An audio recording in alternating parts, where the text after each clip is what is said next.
Gaurkoa egun garrantzitsua da, lehenik eta behin, lehenengoz, martxan ipintzen dugu deialdi bateratu bat, suhiltzaileak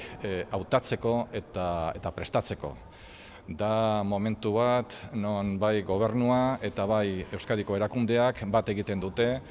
plaza batzuk mahai gainean ipintzeko, 114 plaza dira gaur mahai gainean ipintzen direnak, foru aldundi bi daude bertan bertaratuak, Arabako Foru Aldundia eta Gipuzkoako Foru Aldundia, eta azken finean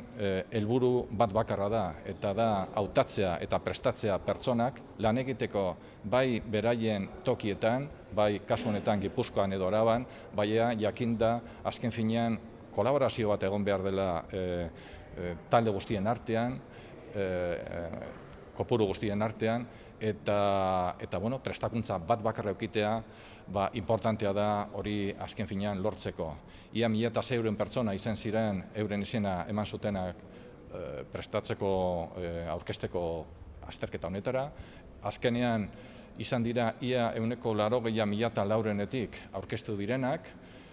kopuru importante bat emakumena baita ere, ia 7%,